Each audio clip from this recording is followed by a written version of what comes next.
मैं इसको as activist ऐसे देखता हूँ कि सरकार का जो नारा है और सरकार जो कह रही है कि सबका साथ सबका विकास, तो इस देश के दलित और मुसलमानों को ये समझ लेना चाहिए और मोस्ट बैकवर्ड को कि उस सबके साथ में और सबके विकास में कम से कम वो नहीं है, दलित नहीं है, पिछड़े नहीं है, मुसलमान नहीं है, महिला नहीं है, तो फिर बचते कौन है? फिर बचते हैं वही 15% सवर्ण या थोड़े से उनके और रिश्तेदार जो हैं वो बचते हैं। तो सच्चाई की बात यह है कि जिस प्रकार से कल आशुतोष पर हमला हुआ, और मैं तो कह सकता हूँ निसंकोच रूप से कि वो हमला जो है वो आशुतोष पर नहीं था, वो हमला कहीं ना कहीं ऋतु पर होना था, वो कहीं ना कहीं और जो ऋतु के साथ में जो लोग रहते हैं उन पर होना था। लेकिन वो 20-25 लोग एबीपी के, मैं तो गुंडा ही कहूँगा जी, और मैं तो जो एबीपी का संगठन है उसको भी गुंडों का संगठन कहूँगा कि कोई भी संगठन अपने जो संगठन में काम करने वाले लोग होते हैं उनको संवैधानिक राइट्स समझाता है, उनको बताता है कि कैसे आंदोलन करना है। लेकिन आप किसी को जाकर के 20-25 लोग एक अकेले को पकड़ के उसके साथ में बदतमीजी करो और उसके ऊपर खोलती हुई चाय डाल दो, इसका क्या मतलब है? इसका मतलब पुलिस वहाँ पर चंद कदमों की दूरी पर खड़े होकर तमाशा देखती रहे, तो उसका मतलब यह है कि पुलिस की मिली भगत से सरकार के इशारे पर आशुतोष पर जानलेवा हमला हुआ, चाकू से उसके सर में वार किए गए और उसको क्या नाम है उसके जो ऊपर खोलती हुई चाय डाली गई। तो इस बात को आप समझिए, जिस प्रकार से कल की जो घटना हुई है वो दुखद है। और मैंने कल भी इस पर वीडियो बनाया था और अभी भी मैं पूरी जिम्मेदारी के साथ दिल्ली यूनिवर्सिटी में खड़े होकर के बोल रहा हूँ कि जो हुआ वो गलत है और डरपोक और कायर लोग इस प्रकार के घटना को अंजाम देते हैं। और ये जो पूरा प्रकरण हुआ है ये सरकार के इशारे पर, अमित शाह की पुलिस के इशारे पर हुआ है। और अभी तक जो 164 दिन के आंदोलन में जो भी ऐसी अप्रिय घटनाएं हुई हैं वो सरकार के इशारे पर हो रही हैं। और आज जिस प्रकार से आंदोलन को दोबारा कुचलने की कोशिश की गई है, हजारों की संख्या में पुलिस ने लोगों को गिरफ्तार किया है, थाने भेज दिया, जेल भेज दिया, पता नहीं हमारे साथी लोग कहाँ हैं। तमाम सारे वो एक्टिविस्ट, तमाम सारे वो पत्रकार का क्या मतलब है? पपुलिस से पत्रकारों को उठा करके हम जेल में डाल दिया गया, यूट्यूबर्स तमाम जो खबर दिखाते हैं उनको उठा करके जेल में डाल दिया गया। तो ये कहीं ना कहीं एक तरीके से जमहूरियत की हत्या है, ये लोकतंत्र की हत्या है और ये सब पुलिस के इशारे पर, अमित शाह के इशारे पर कहीं ना कहीं। अभी भी डॉक्टर रितु सिंह और उनके साथ ही अन्य विभिन्न जगहों पर थानों, अभी भी मैंने रितु से बात किया, अभी भी रितु और आशुतोष और वो सारे साथी जो है हमारे, बहुत सारे गौतम रत्ना हैं और गजेंद्र जाटा में, बहुत तमाम साथी अनन्य 20 थानों में लेकर के गई है। 100 गाड़ियों में मतलब भूसे की तरह भर के लोगों को यहाँ से ले जाया गया है। आप लगा लो कि कई हजार लोगों को यहाँ से डिटेन किया गया है और उनको जगह जगह थानों में रखा गया है। शाम होते होते छोड़ेगी, क्या करेगी? लोगों के साथ मारपीट हुई है। रवि गौतम युवा शक्ति दल के जो नेता हैं उनके साथ मारपीट हुई है, उनके हाथ में ब्लड जा रहा है और तमाम साथियों के साथ में एक लड़का, उसके हाथ में चोट लगी है। तो पुलिस ने कहीं ना कहीं कोई कसर नहीं छोड़ी है, कोई कसर नहीं छोड़ी है लोकतंत्र को कुचलने की, कोई कसर नहीं छोड़ी है लोगों के फंडामेंटल राइट्स को कुचलने की, कोई कसर नहीं छोड़ी है लोगों के संवैधानिक अधिकारों को, संविधान को कुचलने की। ये तय है कि सरकार नशे में है, सरकार के इशारे पर ये सब कुछ हो रहा है। और पुलिस, मजे की बात है कि पुलिस जो है वो तमाशा देख रही है। जो सविता रॉय क्रिमिनल है, जिसके ऊपर SC/ST एक्ट में मुकदमा दर्ज है, उसको पुलिस गिरफ्तार नहीं कर रही है। लेकिन ऋतु जो न्याय की मांग पर यहाँ बैठी है उसको और उसके समर्थकों को गिरफ्तार किया जा रहा है। तो आप समझ सकते हैं कि पुलिस का क्या रवैया है। तो वो चल रहा है ना, सबका सब पुलिस की देखरेख में चल रहा है। कुछ ना कुछ होगा इस आंदोलन का फिर से, या मनोबल आपका तोड़ा जा रहा है, हर एक व्यक्ति को लाठियों से पीटा जा रहा है। एक मेरा शेर है कि दिल्ली यूनिवर्सिटी की रहे, मुझे एड़िया रगड़ने दे, मुझे मालूम है पानी यहीं से निकलेगा। तो आप ये लिख लीजिए कि हम यहाँ दिल्ली यूनिवर्सिटी में खड़े हैं और ऋतु यहाँ बैठी है और उसके तमाम भाई बैठे हैं। और ये ऋतु की लड़ाई नहीं है, ये तमाम देश के नहीं, विश्व के अम्बेडकरवादियों के मान सम्मान की लड़ाई है। ये हमारी बहन बेटियों की इज्जत और मान सम्मान की लड़ाई है। ये लड़ाई इस देश में फूले अम्बेडकर आंदोलन को बचाए रखने की लड़ाई है। और मैं कह रहा हूँ पूरी जिम्मेदारी के साथ में, ऋतु यहाँ बैठी है, वो उठेगी न्याय लेकर के। या तो सविता रॉय रहेगी, या संस्था रजिस्ट्रार रहेंगे, या और लोग रहेंगे, या ऋतु को मान सम्मान के साथ नौकरी भी मिलेगी और ये लोग जेल भी जाएंगे। देख रहा वो दिन। आपको लगता है ऐसा होगा? बिल्कुल 1000% होगा यार। एक अम्बेडकर ने तो सारे मनुवादियों को खदेड़ दिया। आज ऋतु, अरे हम तो कह रहे हैं हमारे बच्चों से लड़ो ना। ऋतु भी 30 साल की है, गोल्ड मेडलिस्ट है, आगे बात करो ना, सविता रॉय को भेजो ना और लोगों को भेजो ना। 6 घंटे नॉन स्टॉप इंग्लिश में भाषण देती है वो ऋतु, ठीक है। एक सिंगरी, एक बाबा साहब की बेटी, अरे पूरी दिल्ली यूनिवर्सिटी घबरा दी। एक लड़की से पूरी दिल्ली यूनिवर्सिटी घबराई हुई है, पूरा दिल्ली की पुलिस लगा दी। 5000 पुलिस वाले लगा रखे। मैंने पूछा भी एक IPS साहब, मैंने कहा साहब कितनी पुलिस है? 5000 पुलिस लगा रखे। एक लड़की के आंदोलन, एक भीम शेरनी के आंदोलन को कुचलने के लिए, रोकने के लिए 5000 दिल्ली पुलिस लगा दी गई। ये है बाबा साहब के, डॉक्टर BR अम्बेडकर बच्चों की ताकत, ये है संविधान की ताकत, ये है हमारे ज्ञान में लड़ने का जज्बा कि हमसे डरते हैं और ये तब ऐसा करते हैं। एक लड़ाई और लड़ी जा रही है चुनाव आयोग पर, पूरा घेराव किया जा रहा है, EVM की लड़ाई लड़ी जा रही है लोकतंत्र को बचाने के लिए। उसको आप किस नज़र से देखते हो, कहाँ तक वो सफल हो पाएगी लगातार? देखिए, जहाँ तक सवाल EVM का है तो मैं पहले दिन से कह रहा हूँ, ये जितने हमारे साथी हैं, चाहे महमूद प्राचा जी हैं, चाहे भानु प्रताप जी हैं, चाहे DC कपिल है, मैं जाता हूँ उनके समर्थन में। जब हमारा कोई भी साथी खड़ा तो मेरी भी इच्छा होती है मैं भी खड़ा हूँ जाकर उनके साथ में। और मैं तो कहता हूँ कि देश के किसी भी कोने पर कोई भी अम्बेडकरवादी कहीं भी खड़ा है, हमारी जिम्मेदारी बनती है कि हम उसके साथ कंधे से कंधा मिला करके खड़ा हों। वो सही है या गलत है ये बाद में तय करेंगे, पहले उसका हौसला बढ़ाएं और उसके साथ खड़े हो।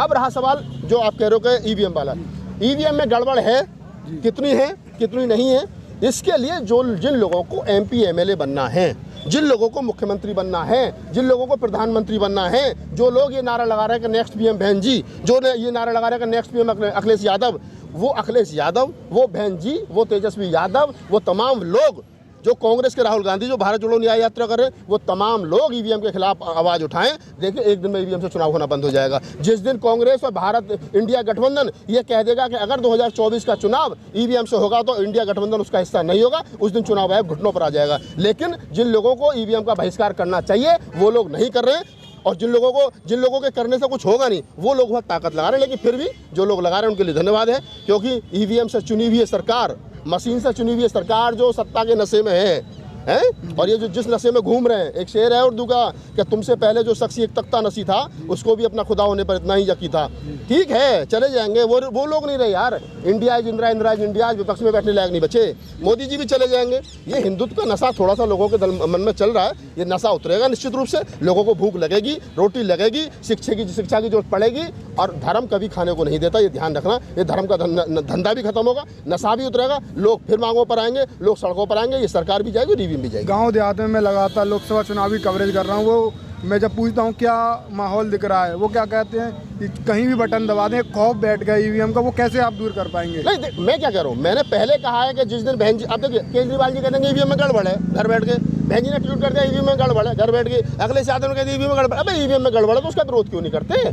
चुनाव आयोग को लेटर लिखो ना, और बहन जी घोषणा करें, अखिलेश यादव घोषणा करें, केजरीवाल करें, राहुल गांधी करें, मुद्दा बनाए ना ईवीएम को। राहुल गांधी कहेंगे चुनाव आयोग का घेराव करेंगे, ईवीएम से चुनाव बंद करो, एक दिन में चुनाव बंद हो जाएगा।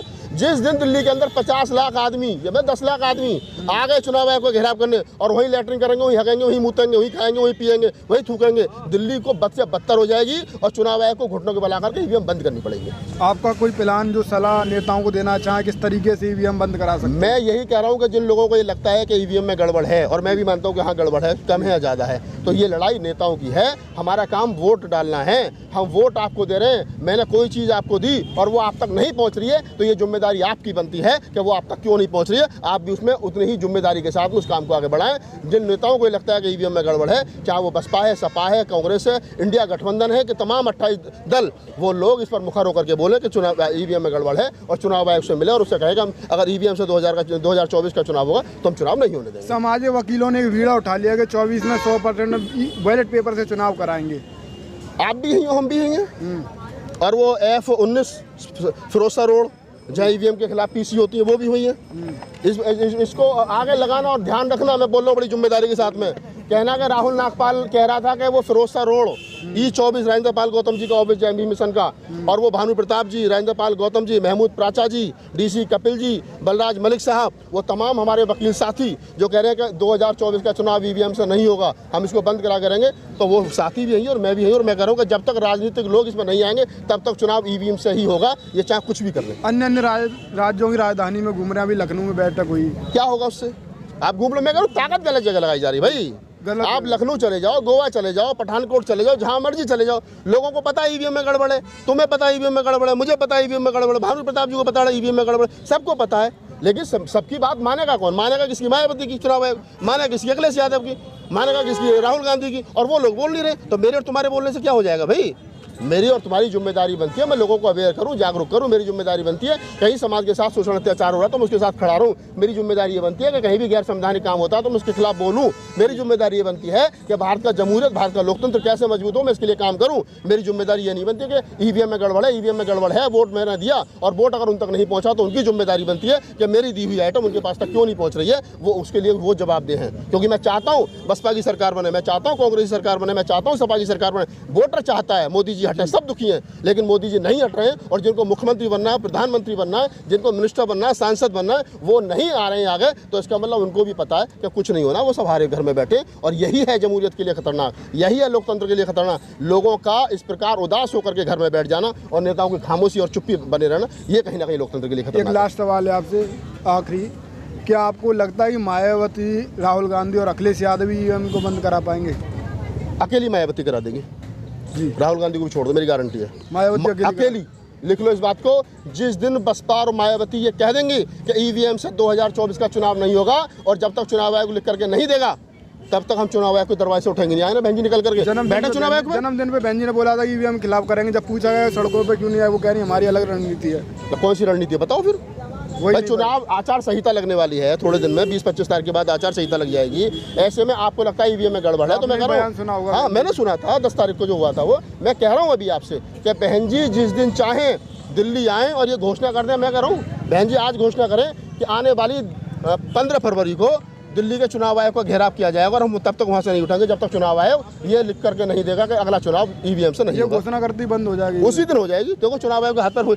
ये लोकतंत्र है, लोकतंत्र में लोगों की चलती है भाई। जिस दिन 5 लाख 10 लाख लोग ईवीएम का घेराव यहाँ चुनाव आयोग का घेराव कर देंगे, चुनाव बंद हो जाएगा यार। आज तो ईवीएम में गड़बड़ है, 10 आदमी चुनाव आयोग के दरवाजे तक पहुंचे नहीं है, गए नहीं है, तो चुनाव आयोग तुम्हारी सुनेगा क्यों?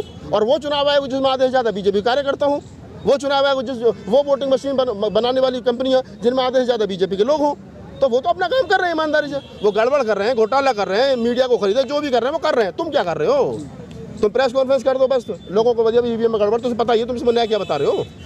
तो इसको तो बस बहन जी कर सकती है, भाई साहब कर सकते हैं, चाचा ताऊ कर सकते हैं, भाई किसी की बस की नहीं। धन्यवाद।